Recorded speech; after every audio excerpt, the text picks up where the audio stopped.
दोस्तों, आज बात करेंगे टीपू सुल्तान के विषय में।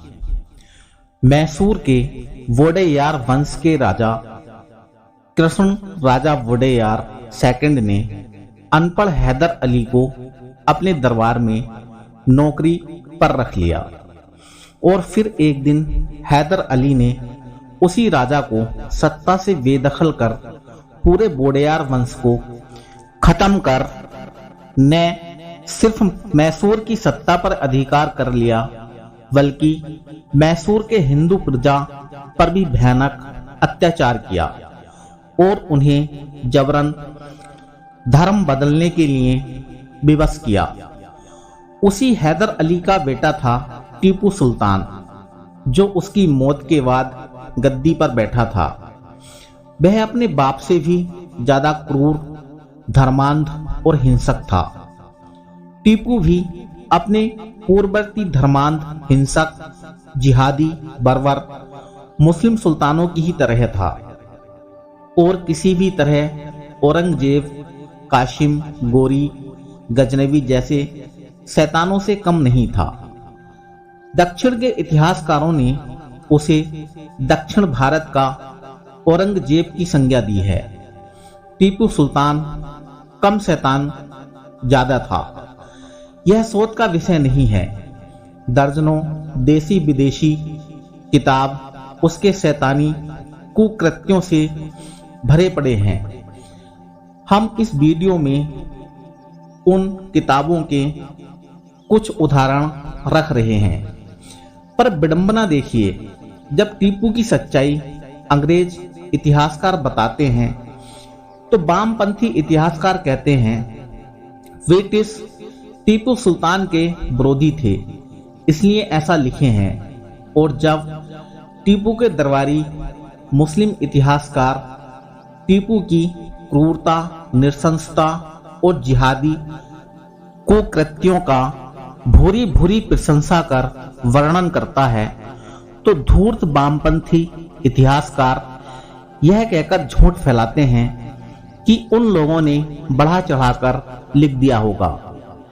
इसी तरह के शैतानी को कृत्य करने वाले तमाम इस्लामिक आक्रांताओं और सुल्तानों को इन वामपंथी इतिहासकारों ने इंसान और महान बताकर फर्जी इतिहास लिखकर हम भारतीयों को मूर्ख बना रखा है। जरा इन धूर्तों से पूछिए कि मुस्लिम इतिहासकार अगर मुस्लिम सुल्तानों द्वारा हिंदुओं, बौद्धों के नरसंहार, उनके मंदिरों के विध्वंस या मस्जिदों में परिवर्तन जैसे कुकृत्य का निंदा करने की जगह बढ़ा चढ़ाकर और प्रशंसा करते हुए लिखते हैं, तो उसका अर्थ क्या निकलता है? मैसूर को इस्लामिक राज्य घोषित कर हिंदुओं पर अत्याचार। टीपू सुल्तान गद्दी पर बैठते ही मैसूर को मुस्लिम राज्य घोषित कर देता है। मुस्लिम सुल्तानों की परंपरा के अनुसार टीपू ने आम दरबार में घोषणा की, मैं सभी काफिरों को मुसलमान बनाकर रहूंगा। उसने सभी हिंदुओं को फरमान जारी कर दिया। उसने मैसूर के गांव-गांव के मुस्लिम अधिकारियों के पास लिखित सूचना भिजवा दी कि सभी हिंदुओं को इस्लाम में दीक्षा दो। जो स्वेच्छा से मुसलमान न बने उसे बलपूर्वक मुसलमान बनाओ, और जो पुरुष इसका विरोध करे उनका कत्ल करवा दो और उनकी स्त्रियों को शरिया कानून के अनुसार मुसलमानों में बांट दो। इतिहासकार लिखते हैं, टीपू हर गांव में एक हाथ में तलवार और दूसरे हाथ में कुरान लेकर पहुंचा और लोगों को मुसलमान बनाया या फिर मौत के घाट उतार दिया। कर्नाटक के डॉक्टर चिदानंद मूर्ति ने कन्नड़ भाषा में टीपू पर लिखी अपनी किताब में लिखा है, वह बेहद चालाक शासक था। वह तटीय क्षेत्रों और केरल के मालाबार इलाके पर हमले में हिंदुओं के लिए बहुत क्रूर था। वह क्रूर और पक्षपाती शासक था। वह जिहादी था। उसने हजारों हिंदुओं को जबरदस्ती मुस्लिम बना दिया। वह अपनी धार्मिक पुस्तक का पालन करता था जिसमें लिखा था, मूर्ति पूजकों का वध करो। ब्रिटिश अधिकारी लोगान ने टीपू पर लिखी अपनी किताब मालाबार मैनुअल में टीपू को एक असहिष्णु और निरंकुश शासक बताया है। लोगान ने अपनी किताब में कई ऐसे उदाहरण दिए हैं जिसमें टीपू द्वारा बड़ी संख्या में हिंदू मंदिरों को गिराए जाने और लाखों लोगों को तलवार के बल पर धर्मांतरण कराने की जानकारी है। अपनी इन्हीं धर्मांध नीतियों के कारणों टीपू सुल्तान को दक्षिण का औरंगजेब भी कहा जाता है। इस्लामीकरण का यह तांडव टीपू ने इतनी तेजी से चलाया कि पूरे हिंदू समाज में त्राही त्राही मच गई। इस्लामिक शैतानों से बचने का कोई उपाय न देखकर धर्म रक्षा के विचार से हजारों हिंदू स्त्री पुरुषों ने अपने बच्चों सहित तुंगभद्रा आदि नदियों में कूदकर जान दे दी।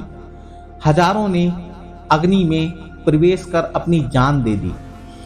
हिंदुओं के कत्लेआम और धर्मांतरण के लिए लिखे गए टीपू सुल्तान के पत्र। टीपू सुल्तान ने हिंदुओं पर अत्याचार एवं उनके धर्मांतरण के लिए कुर्ग एवं मालाबार के विभिन्न क्षेत्रों में अपने सेना नायकों को अनेक पत्र लिखे थे, जिन्हें प्रख्यात विद्वान और इतिहासकार पणिक्कर ने लंदन के इंडिया ऑफिस लाइब्रेरी तक पहुंचकर ढूंढ निकाला था। टीपू सुल्तान ने 14 दिसंबर 1788 को कालीकट के अपने सेना नायक को पत्र लिखा, मैं तुम्हारे पास मीर हुसैन अली के साथ अपने 2 अनुयायी भेज रहा हूं। उनके साथ तुम सभी हिंदुओं को बंदी बना लेना और यदि वो इस्लाम कबूल ना करें तो उनका वध कर देना।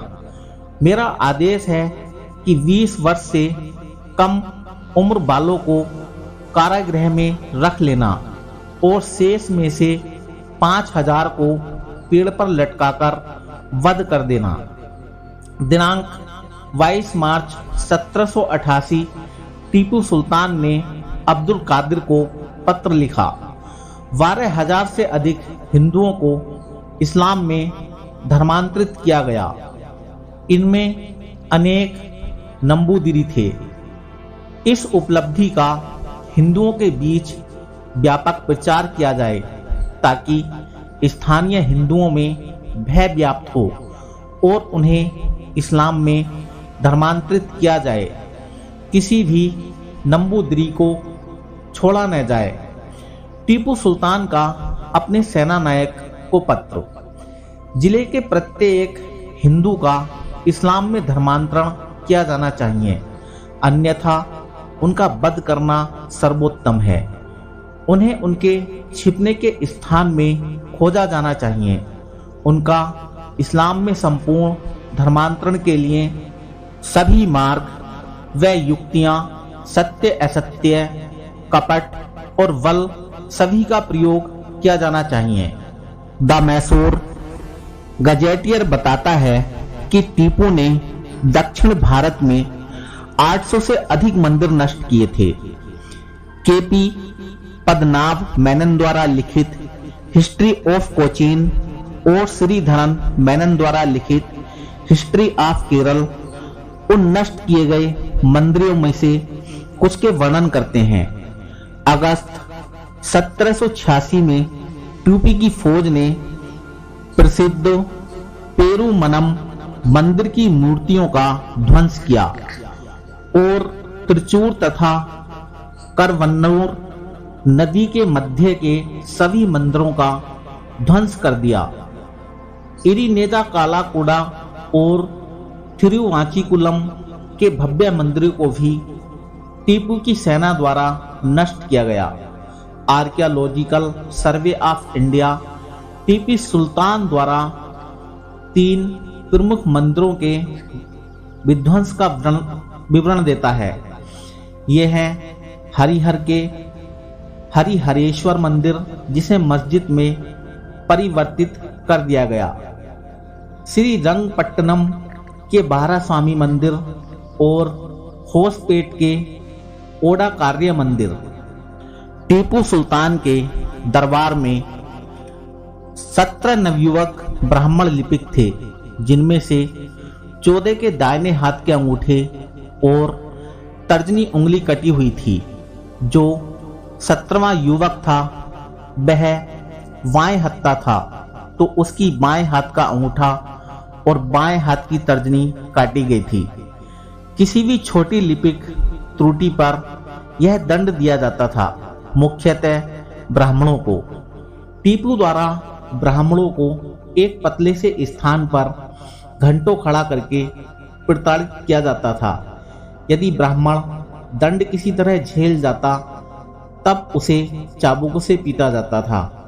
यदि कोड़े भी ब्राह्मण झेल जाता तो उस पर सुइयां चुभाई जाती थीं। यदि फिर भी ब्राह्मण से वो धर्म परिवर्तन नहीं करवा पाते तो उसे एक पिंजरे में सड़ने देते, थोड़े से चावल और नमक के साथ, बिना पानी के, जब तक मृत्यु न हो जाए। टीपू सुल्तान का मानना था कि अगर ब्राह्मण का धर्म परिवर्तन करवा दिया गया तो इसके पीछे कई हिंदू आसानी से धर्म परिवर्तन कर लेंगे, पर लगभग 97% ब्राह्मणों ने अपने प्राण दे दिए, लेकिन धर्म परिवर्तन नहीं किया। Source: the captivity, suffering and escape of James Scurry, page number 114 से 117 तक। श्रीरंगपट्टनम के किले में प्राप्त टीपू का लिखवाया शिलालेख। शिलालेख के शब्द इस प्रकार हैं: हे सर्वशक्तिमान अल्लाह, काफिरों, गैर मुसलमानों के समस्त समुदाय को समाप्त कर दे, उनकी सारी जाति को बिखरा दो, उनके पैरों को लड़खड़ा दो, अस्थिर कर दो और उनकी बुद्धियों को फेर दो, मृत्यु को उनके निकट ला दो, उनके पोषण के साधनों को समाप्त कर दो, उनकी जिंदगी के दिनों को कम कर दो, उनके शरीर सदैव उनकी चिंता के विषय बने रहें, उनके नेत्रों की दृष्टि छीन लो, उनके चेहरे काले कर दो, उनकी जीभ को बोलने के अंग को नष्ट कर दो, उन्हें सिदोत की भांति कत्ल कर दो, जैसे फरोहा को डुबोया था उन्हें भी डुबो दो और उन पर अपार क्रोध करो। हे संसार के मालिक, मुझे अपनी मदद दो। टीपू का जीवन चरित्र। टीपू की फारसी में लिखी सुल्तान उत तवारीख और तारीख ई खुदादादी नाम वाली 2 जीवनियां हैं। ये दोनों जीवनियां लंदन की इंडिया ऑफिस लाइब्रेरी में रखी हुई हैं। इन दोनों जीवनियों में टीपू ने स्वयं को इस्लाम का सच्चा नायक दिखाने के लिए हिंदुओं पर ढाए अमानवीय अत्याचारों और यातनाओं का विस्तृत वर्णन खुद ही किया है। यहाँ तक कि मुहिब्बुल हसन, जिसने अपनी पुस्तक हिस्ट्री ऑफ टीपू सुल्तान में टीपू को एक समझदार, उदार और धर्मनिरपेक्ष शासक बताया था, उसको भी स्वीकार करना पड़ा कि तारीख यानी कि टीपू की जीवनियों को पढ़ने के बाद टीपू का जो चित्र उभरता है वह एक ऐसे धर्मांध काफिरों से नफरत करने के लिए मतवाले पागल का है, जो गैर मुस्लिम लोगों की हत्या और उनके इस्लाम में बलात् परिवर्तन कराने में सदैव लिप्त रहा था। हिस्ट्री ऑफ टीपू सुल्तान, मुहिब्बुल हसन, पृष्ठ 357। तो दोस्तों, ऐसी और हकीकत सच्चाई जानने के लिए हमारे चैनल को सब्सक्राइब कर लें, वीडियो को लाइक कर दें ताकि मुझे भी आगे बढ़ने के लिए प्रोत्साहन मिलता रहे। विदा।